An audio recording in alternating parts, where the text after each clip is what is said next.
Pebrero 5, 2025. Isang makasaysayang hakbang ang isinulong sa mababang kapulungan ng Kongreso, opisyal ng inendorso ang impeachment complaint laban kay pangalawang Pangulo Sara Duterte.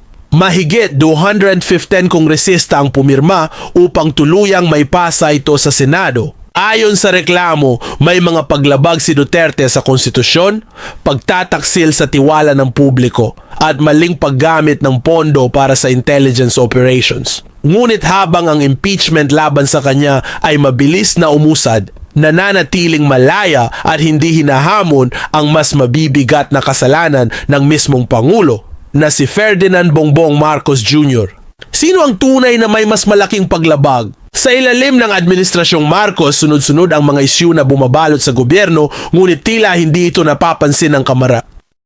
Ang Maharlika Investment Fund Scandal. Ang pondo na ipinangakong makakatulong sa ekonomiya ay nananatiling isang malaking tanong. Saan nga ba ito napunta? Sino ang nakikinabang? Pagtaas ng presyo ng bilihin at kawalan ng tugon. Patuloy na bumabagsak ang ekonomiya, tumataas ang presyo ng bigas at langis, ngunit tila walang konkretong aksyon mula sa palasyo. Kawalan ng transparency and accountability, mga anomalya sa iba't ibang ahensya ng gobyerno tulad ng Department of Agriculture, Department of Transportation at iba pang departamento at kasama na rin ang anomalya ng National Budget 2025 BICAM Report pero walang matibay na investigasyon. Pakikipag-alyansa sa mga oligarko. Habang pinapalakas ang ugnayan sa ilang pamilya at negosyante, ang masang Pilipino ang patuloy na naghihirap. Pagpahina sa pagtugon sa korupsyon. Sa halip na palakasin ang laban kontra katiwalian, tila pinoprotektahan ng administrasyon ang mga kaalyado nito. Kung susuriin, mas maraming kaso ng culpable violations ang maaring ikaso kay Marcos. Pero bakit nananatiling bulag at tahimik ang Kongreso? Ano ang tunay na papel ng Kongreso, tagapagbantay o sunod-sunuran? Ang Kongreso ay dapat nagsisilbing check and balance ng gobyerno, ngunit sa halip, ito ay naging kasangkapan ng political maneuvering.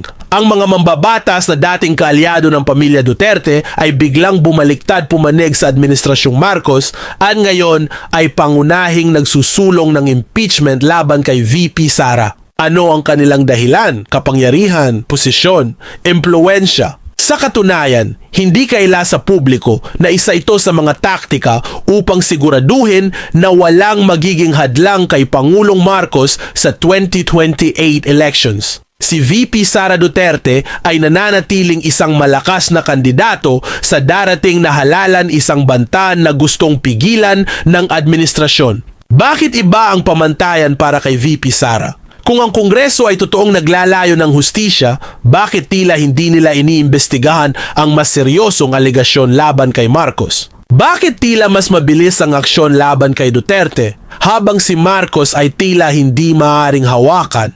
Ang sagot ay kontrolado ng administrasyon ang sistema. Ang impeachment na ito ay isang malinaw na halimbawa kung paano ginagamit ang kapangyarihan upang patahimikin ang mga posibleng kalaban sa politika. Sa halip na unahin ang kapakanan ng mamamayan, ang krisis sa ekonomiya, mataas na presyo ng bilihin, at katiwalian mas inuuna ng Kongreso ang mga personal na interes ng mga nasa kapangyarihan. Kung magpapatuloy ang ganitong sistema, saan patungo ang ating bayan? Kung hinahayaan nating gamitin ang batas bilang sandata laban sa mga political rivals, kailan natin makikita ang tunay na hustisya?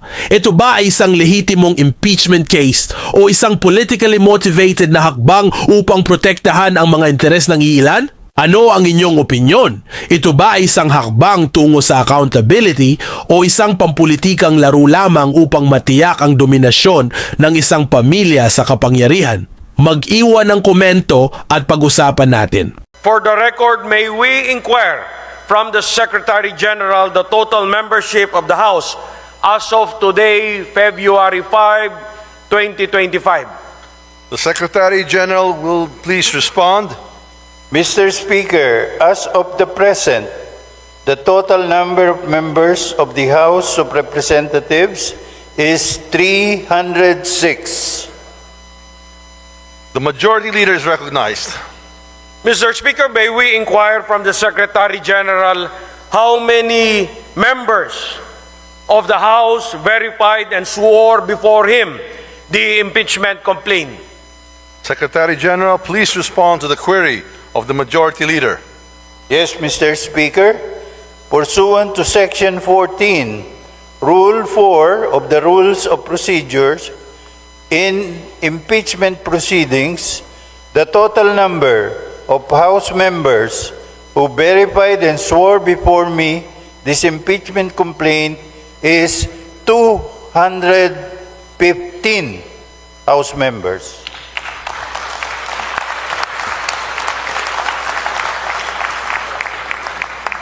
The Majority Leader is recognized. Mr. Speaker, may we know what is 1/3 of the total number of the members of the House? The Secretary General will please respond. Mr. Speaker, 1/3 of the total number of members of the House is 102. The Secretary General has responded to the query of the Majority Leader. The Majority Leader is recognized. Mr. Speaker, for the record, in consonance with the Constitution on Article 11 on accountability of public officers, particularly Section 3, Paragraph 4, and pursuant to Section 14, Rule 4 of the Rules of Procedure in impeachment proceedings, which provides as follows. Section 14, endorsement of the complaint resolution to the Senate. A verified complaint resolution of impeachment filed by at least 1/3 of all the members of the House shall constitute the articles of impeachment. And in this case, the verified complaint resolution shall be endorsed to the Senate in the same manner as an approved bill of the House. Considering that the Secretary General has certified that at least 215 members of the House of Representatives have verified and swore before him the said impeachment complaint against Vice President Sara Zimmerman Duterte, and consistent with our rules, I move that the Secretary General be directed immediately to endorse the same to the Senate. There is a motion to direct the Secretary General to immediately endorse to the Senate the impeachment complaint, having been filed by more than 1/3 of the membership of the House, or a total of 215 members. Is there any objection? The Chair hears none. The motion is approved. The Secretary General is so directed. The session is suspended.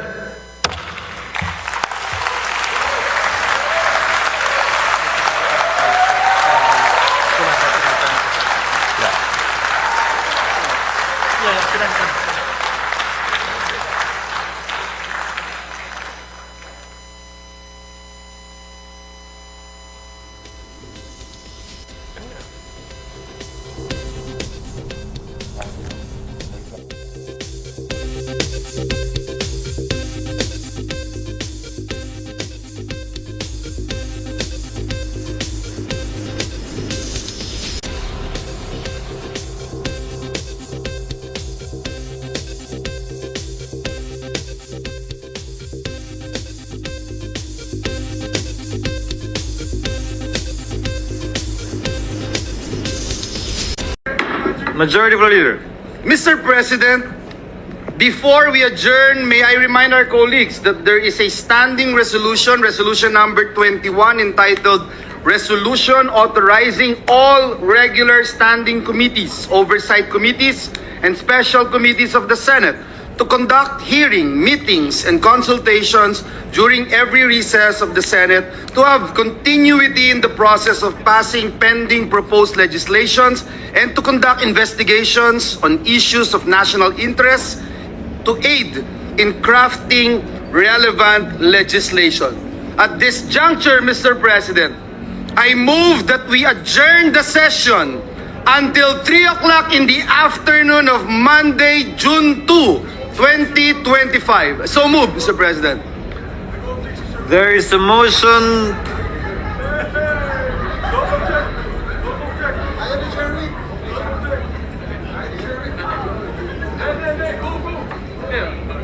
win. Is there any objection? Anticlimactic yun. There being none, session is adjourned until 3 o'clock in the afternoon of Monday, June 2, 2025. Thank you, Mr. President. Thank you to our staff and Senate employees. Mabuhay ang Senado. Sabi namin, premature yung ifa-file mo ngayon. Kasi first of all, sabi nga ng SecGen ng House, wala nang time.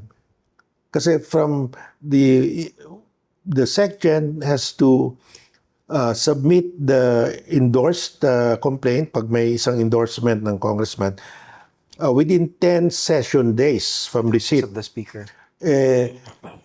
Ngayon siguro mga 9 or 10 days na. And then from there the plenary will have to decide to refer it to the Justice Committee in 3 session days. But the effect there, the moment it's referred to the Committee on Justice, the 1-year period starts na you cannot file another impeachment complaint for 1 year. But pag dumating na yan sa Committee on Justice, hindi pa umabot sa Senate.